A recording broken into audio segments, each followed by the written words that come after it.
नमस्कार, स्वागत है आपका इवनिंग रिपोर्ट में। आपके साथ मैं हूं भुवन शर्मा। एक तरफ ओलावृष्टि और बेमौसमी बारिश से किसानों पर प्राकृतिक मार पड़ी, तो दूसरी तरफ एक और समस्या ने अब दस्तक दे दी।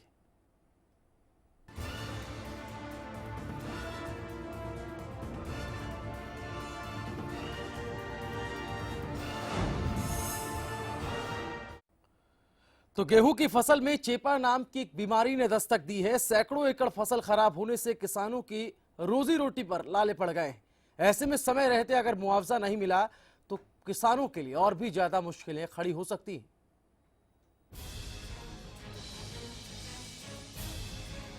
बीते दिनों हुई बेमौसम बरसात से खराब हुई फसल के दर्द से किसान अभी उभर भी नहीं पाए थे कि अब फसलों में होने वाले चेपा रोग ने चिंता और बढ़ा दी है। फसल में अनाज के दाने पिचकने और खेतों में जमा पानी से गेहूं की फसल पूरी तरह से प्रभावित हुई है।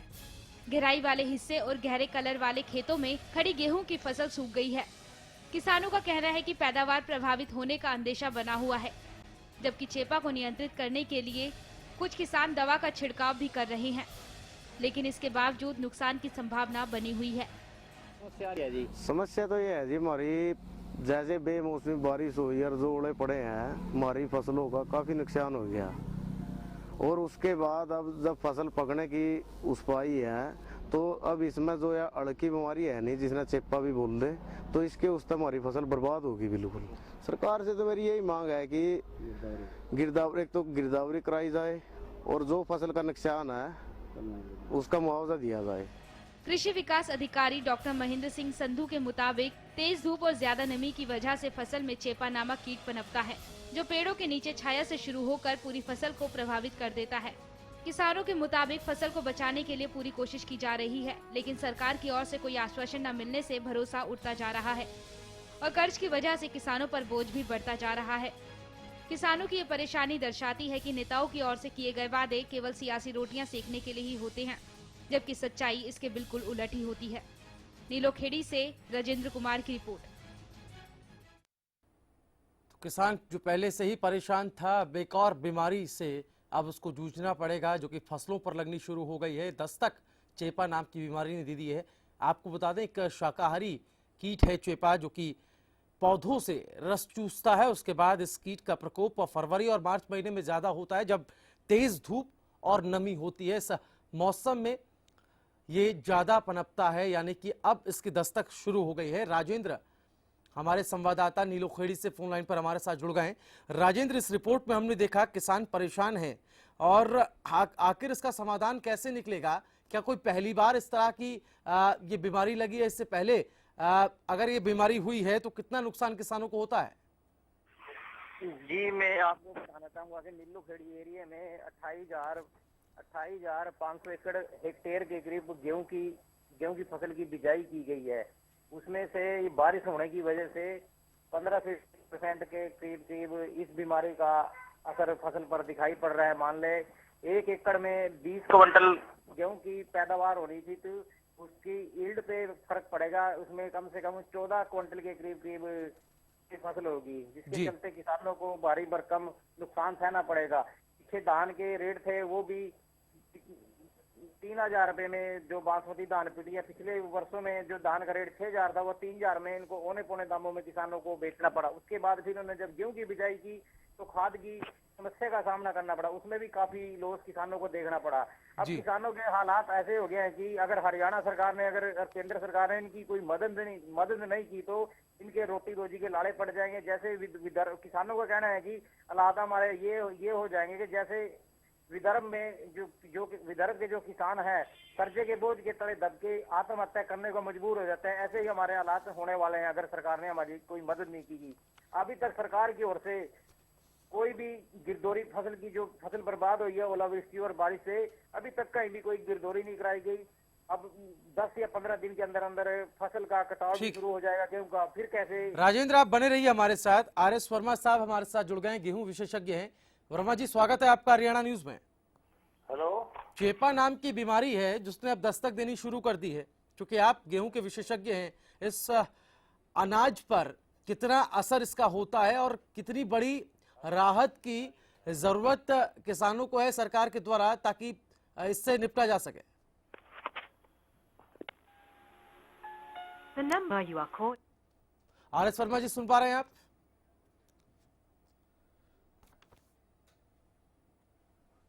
राजेंद्र, मैं वापस आपके पास लौटूंगा। किसानों की मांग क्या है, आखिर कैसे इससे राहत मिले, कैसे इस समस्या का समाधान हो, उसके लिए क्या कुछ कहते हैं किसान? यही कहना है कि उनमें गुस्सा उनकी आंखों में स्पष्ट जा लग रहा है। अभी यह है एक हमारा जो भाई अभी तो पहले ओलावृष्टि और बेमौसमी बारिश से फसल खराब हुई है। जी। जो थोड़ी बहुत ही फसल बची है, अब उसमें यह चेपा नाम की बीमारी आ गई है।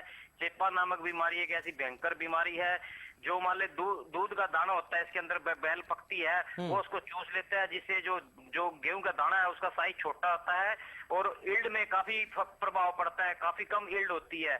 अब किसानों का ये कहना है कि हमारा तो ये कि रोटी रोजी का साधन, हमें अपने बच्चों की शिक्षा का भी खर्चा करना है, उनकी शादियां भी करना है। अब तो हमारे को वो ये लग रहा है कि अब तो फसल में कुछ होने वाला नहीं है, बिल्कुल घाटे का सौदा बन गया खेती। इसके चलते अब इनका यही कहना है कि अब तो इनकी जो निगाहें टिकी हुई है तो केंद्र सरकार और हरियाणा सरकार पे टिकी हुई है कि हमारी फसलों की गिरदोई कराई जाए, जो उचित मुआवजा है सरकार उनको कम से कम 25,000। चलिए राजेंद्र, आप बने रहिए हमारे साथ। अनिल राणा, एक किसान हमारे साथ फोन लाइन पर हैं। अनिल जी, ये एक नई बीमारी चेपा नाम की जिसने दस्तक दे दी है, कितना नुकसान इससे फसलों को होता है? अनिल, सुन पा रहे हैं आप मुझे? नहीं, आवाज कम आ रही भाई साहब। अनिल जी, चेपा नाम की जो बीमारी है, चूंकि आप एक किसान हैं, फसलों पर कितना बुरा असर इस बीमारी का होता है? इसका असर ऐसा है जैसे हमारे खेत में अगर बीमारी ना हो तो 20-22 क्विंटल गेहूं निकल जाता है जी। और इसकी बीमारी से ऐसा है जैसे कि अपने इसमें जो बैल होती है ना कणक की, तो इसका जो दूध होता है उसको इसको हम बोलते हैं तिल्ला, तो ये उसको चूस लेता है जी। और उसका दूध कम होने के कारण एवरेज यही पड़ती है फिर 14-15 क्विंटल की। हाँ जी जी। लेकिन अनिल जी, पहले तो जिम्मेदार जब आपने कणक बिजाई की थी जी, तब मौके पे खाद नहीं मिली जिम्मेदार को, और बेमौसमी बरसात होने के कारण बेमौसमी बरसात होने के कारण ओले पड़े और गेहूं में नुकसान ज्यादा हो गया। जी। चलिए अनिल जी, बने रहिए आप हमारे साथ। RS वर्मा जी एक बार फिर से फोन लाइन पर हैं, गेहूं विशेषज्ञ हैं, उनसे जानते हैं। RS वर्मा जी, स्वागत है आपका हरियाणा न्यूज में।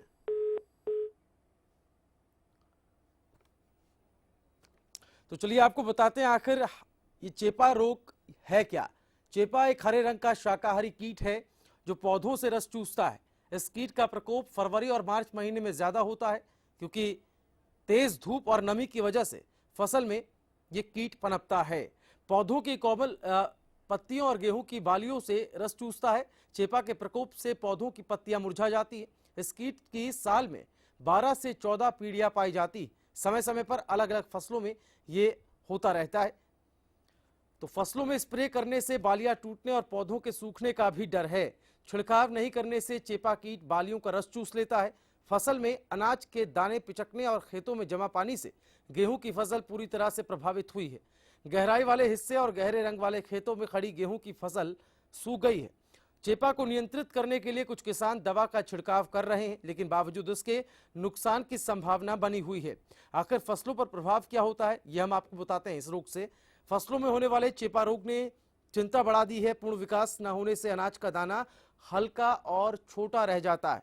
फसल खराब होने से पैदावार भी कम होगी, यानी कि आवक बाजार में जो है वो कम होगी। महंगाई पर इसका असर पड़ेगा।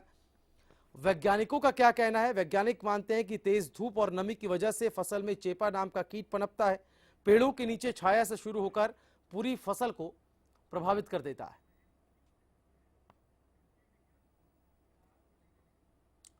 महेंद्र सिंह संधू हमारे साथ कृषि विकास अधिकारी फोन लाइन पर हैं। संधू जी, स्वागत है आपका हरियाणा न्यूज में। जी सर, चेपा नाम की बीमारी है, इसके बारे में आपसे जानना चाहता हूं। किसान बहुत परेशान हैं। पहले ही ओलावृष्टि और बेमौसमी बारिश ने किसानों का जीना मुहाल कर दिया है। एक नई बीमारी ये दस्तक दे रही है जिससे कहा जा रहा है कि बहुत नुकसान होने की संभावना है फसलों को। किसान सरकार और प्रशासन की तरफ देख रहे हैं, आपका क्या कुछ कहना है? चेपा कोई बीमारी नहीं है। चेपा तो एक मौसमी कीट है जो सरसों गेहूं वगैरह पे लगता है। जो नवंबर माह की गेहूं की बिजाई का एरिया है वो मैच्योर स्टेज के करीब पहुंच गया है, उसके ऊपर स्प्रे करने की आवश्यकता नहीं है। जो दिसंबर की माह की बिजाई है गेहूं की फसल की, उसके ऊपर आप यानी रोगोर 400 ml, मैलाथियान 400 ml या रोगोर 250 ml 200 लीटर पानी में मिला के स्प्रे करने से जी। इस कीट की रोकथाम आसानी से हो जाती है। चलिए, बहुत शुक्रिया महेंद्र सिंह धंधू जी आपका हमारे साथ जुड़ने के लिए।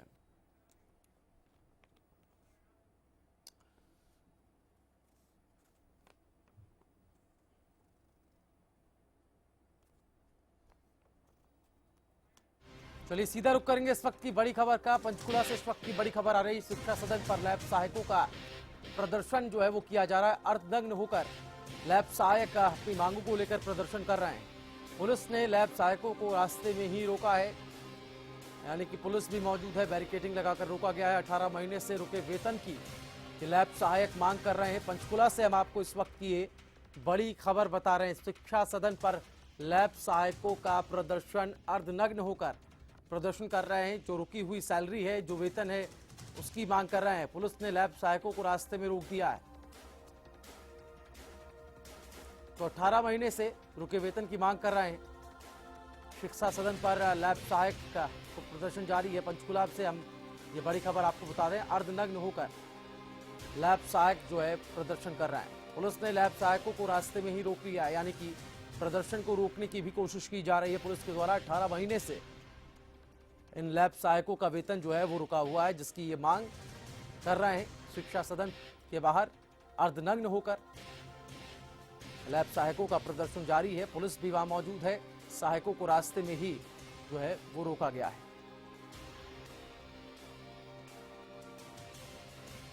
पंचकुला से इस वक्त की बड़ी खबर। लैब सहायकों के प्रदर्शन को लेकर शिक्षा सदन पर यह प्रदर्शन हो रहा है। अर्धनग्न होकर प्रदर्शन कर रहे हैं लैब सहायक अपनी मांगों को लेकर। जो वेतन रुका हुआ है उसको जल्द से जल्द दिया जाए, ये मांग लैब सहायकों की है।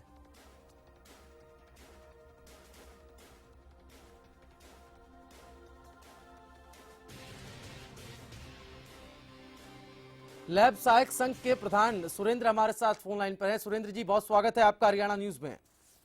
धन्यवाद। सुरेंद्र जी, अर्धनग्न होकर प्रदर्शन किया जा रहा है शिक्षा सदन के बाहर, क्या प्रमुख मांग आपकी और उसके बाद सरकार की तरफ से क्या जवाब? सर, हम सरकार की तरफ से जिस तरीके से हमें लगातार प्रशासन की तरफ से एक आश्वासन मिल रहा है, हम आपके चैनल के माध्यम से दर्शकों को बताना चाहते हैं कि हम पिछले 9 मार्च से शिक्षा सदन के सामने अनिश्चितकालीन धरने पर बैठे हैं जी। हमारी मांग है कि जो 2622 लैब अटेंडेंट है, ये लैब अटेंडेंट 24 अप्रैल 2014 को जो कोर कंपनी थी उसको ब्लैकलिस्ट करके जी शिक्षा विभाग में समायोजित किया गया था जी। लेकिन आज 10 महीने बीत जाने के बाद भी उनकी जो सैलरी थी, जो 6000 रुपये फिक्स की गई थी, वो 6000 की फिक्स सैलरी नहीं मिली है। हमारी मांग है कि वो जो 6000 की सैलरी है वो जल्द जारी की जाए। 18 महीने हो चुके हैं सर इस सैलरी को, क्योंकि इसमें जो 10 महीने की सैलरी अभी 24 अप्रैल 2014 से लेकर और पिछली ये 8 महीने की जो सैलरी है कंपनी की, कोर कंपनी की, वो मिला के 18,000 रुपये बनती है जी। वो कोर कंपनी की और डिपार्टमेंट की वो जल्द जारी की। दूसरी हमारी मांग है कि 24 अप्रैल 2015 से जो 2622 लैब स्टेंट है जी, उनका शिक्षा विभाग से अनुबंध समाप्त हो रहा है। हमारी सरकार से मांग है कि ये अनुबंध शिक्षा विभाग से 2622 लैब स्टैंडर्ड का और आगे बढ़ाया जाए। सुरेंद्र जी, सरकार और प्रशासन की तरफ से क्या रुख इस बाबत दिखाई दे रहा है? आप कह रहे हैं 9 महीने से हम लोग प्रदर्शन कर रहे हैं, विरोध कर रहे हैं, अपनी मांगों को लेकर आवाज उठा रहे हैं। क्या इस बीच कोई मुलाकात, कोई बातचीत, कोई सकारात्मक पहल हुई है सरकार की तरफ से? बिल्कुल, अभी जिस तरीके से 9 मार्च से शिक्षा सदन के सामने बैठे हैं, इसी दौरान हमारा जो शिष्टमंडल है लगातार मतलब मुख्यमंत्री से, शिक्षा मंत्री से इससे पहले भी कई बार मिल चुका है। अभी इसी दौरान 9 मार्च से ओएसडी जो माननीय मुख्यमंत्री जी के ओएसडी हैं श्री जवाहर यादव जी से जी हमारी लगातार बातचीत चल रही है। कल भी हम मिले हैं, लेकिन वो कल मिलने के बाद भी एक तरह से एक आश्वासन हमें लगातार दिया जा रहा है। मतलब आजकल में रखा जा रहा है, लेकिन वो एक तरह से ठोस जो बातचीत होनी चाहिए ऑन पेपर पे, मतलब वो सामने नहीं दिखाई दे रही है। आज मांग भी सिर्फ यही है सुरेंद्र जी की जो 18 महीने से वेतन रुका हुआ है उसको सरकार दे दे, उसको जारी कर दे। जी जी बिल्कुल बिल्कुल। तो आगे क्या रणनीति रहेगी? इसमें तो कहा जा रहा है पुलिस ने लैब सहायकों को रास्ते में ही रोक लिया है। आज बिल्कुल हम बताना चाहते हैं कि आज प्रदेश भर के जो कंप्यूटर लैब सहायक हैं वो अर्धनग्न प्रदर्शन करने के लिए यहाँ शिक्षा सदन के सामने से पहुंचे थे, और जिस तरीके से उन्होंने पुलिस ने पहले ही रोक लिया हमें, तो हम ये कहना चाहते हैं कि जिस तरीके सरकार एक तरह जी 2622 लैब अटेंडेंट का और उग्र आंदोलन होगा, क्योंकि जिस तरीके सरकार ये बार बार कह रही है कि आज नहीं तो कल करेंगे, लेकिन वो आश्वासन बार बार नहीं चलने वाला। हम ये कहना चाहते हैं कि पूरे प्रदेश की जो जनता को कि जिस तरीके से पूरे लुभावने वादे दिखाकर जनता से वोट लिए हैं, और हम भी उसी प्रदेश की जनता है जिसने हरियाणा सरकार को बनाया है। हमने ये चाहा था कि हरियाणा के अंदर हमारे भी अच्छे दिन आएंगे, लेकिन वो अच्छे दिन हमारे नहीं आए। वो पिछले 10 महीनों से हम भी दर दर की ठोकरें हम खा रहे हैं। क्या बातचीत का रास्ता खोला है आप लोगों ने? किसी तरह की मध्यस्थता, किसी तरह की कोई बातचीत आगे होनी है, ऐसा कोई आश्वासन अभी तक मिल पाया इस प्रदर्शन के बाद? सर, इसमें बड़ी दुर्भाग्य की बात है कि आज 12 बजे के आसपास मतलब पुलिस प्रशासन ने, जो पंचकुला प्रशासन था, उन्होंने सीआईडी के माध्यम से हमें यहाँ शिक्षा मंत्री के पास भेजा था आज बातचीत के लिए। हम यहाँ अभी सेक्रेटरीट में खड़े हैं और शिक्षा मंत्री से बातचीत के लिए यहाँ खड़े हैं। लेकिन आपकी तरफ से कहा जा रहा है कि हम बातचीत के लिए तैयार हैं, सरकार की तरफ से पहले नहीं। बहुत शुक्रिया सुरेंद्र जी आपका। देखना होगा कि ये विरोध, ये गतिरोध कहाँ जाकर थमता। लेकिन अभी की हम बड़ी खबर आपको बता रहे हैं पंचकुला से, जहां लैब सहायक शिक्षा सदन के बाहर खड़े होकर अर्धनग्न होकर प्रदर्शन कर रहे हैं। चलिए यहाँ रुकेंगे एक छोटे से ब्रेक के लिए। ब्रेक के बाद हाजिर होंगे इवनिंग रिपोर्ट के साथ।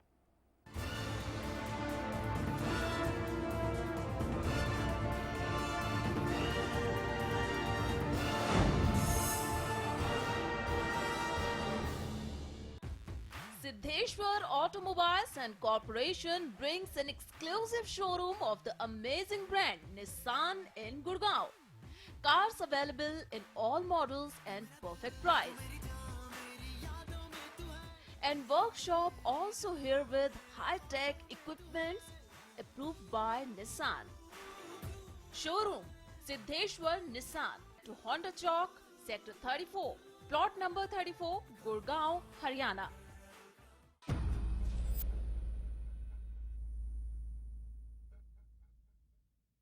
मैं चक्र हूं घटनाओं के व्यू का, वो घटनाएं जो बनती है खबरें, खबरें जिनका सरोकार होता है आपसे। उन्हीं खबरों को सच के साथ दिखाता हूं मैं। घटना चक्र रात 9:30 बजे। पवन चले जब सनन सनन, पानी बहे जब आंगन आंगन, हिले हिले जब मगन मगन, गोपराई मोटर स्टार्टर अब मोटर स्टार्ट करे चुटकी में। Largest campus, more than 1800 students, well-equipped workshops and labs, advanced courses, more than 30 PhD holder and experienced faculties. For more information, log on our website. Contact us for admission. Arni University, bringing ambition in life.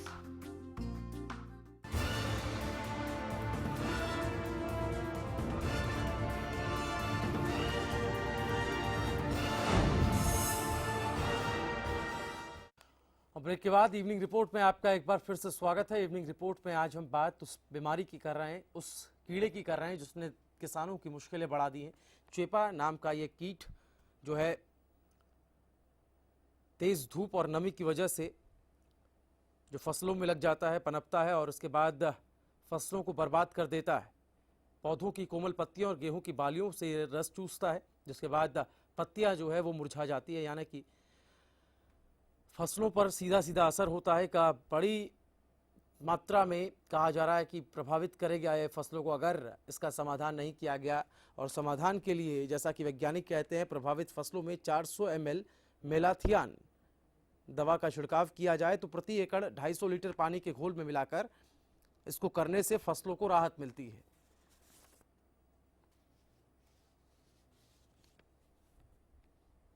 तो गेहूं की फसल पूरी तरह से प्रभावित होती है इस कीट के पैदा होने से। गहराई वाले किस हिस्से और गहरे रंग वाले खेतों में खड़ी गेहूं की फसल जो है वो कई जगहों पर सूख गई है। नीलोखेड़ी से हम आपको ये तस्वीरें भी दिखा रहे हैं जहां पर किसानों की चिंता जो है वो बढ़ गई है और साफ तौर पर तस्वीरों में भी दिख रहा है।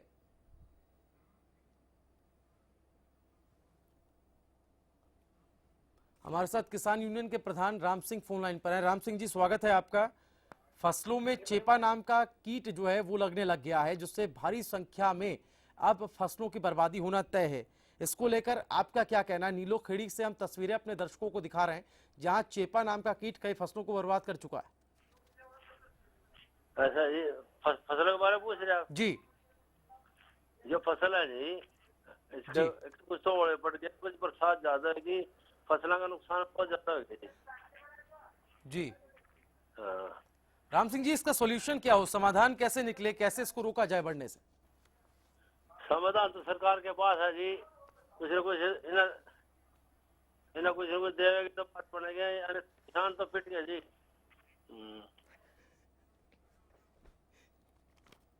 चलिए, बहुत शुक्रिया आपका हमारे साथ जुड़ने के लिए। तो चेपा के प्रकोप से पौधों की पत्तियां मुरझा जाती हैं, जैसा कि हमने आपको नीलोखेड़ी से तस्वीरें भी दिखाई, यानी कि प्रकोप शुरू हो गया है।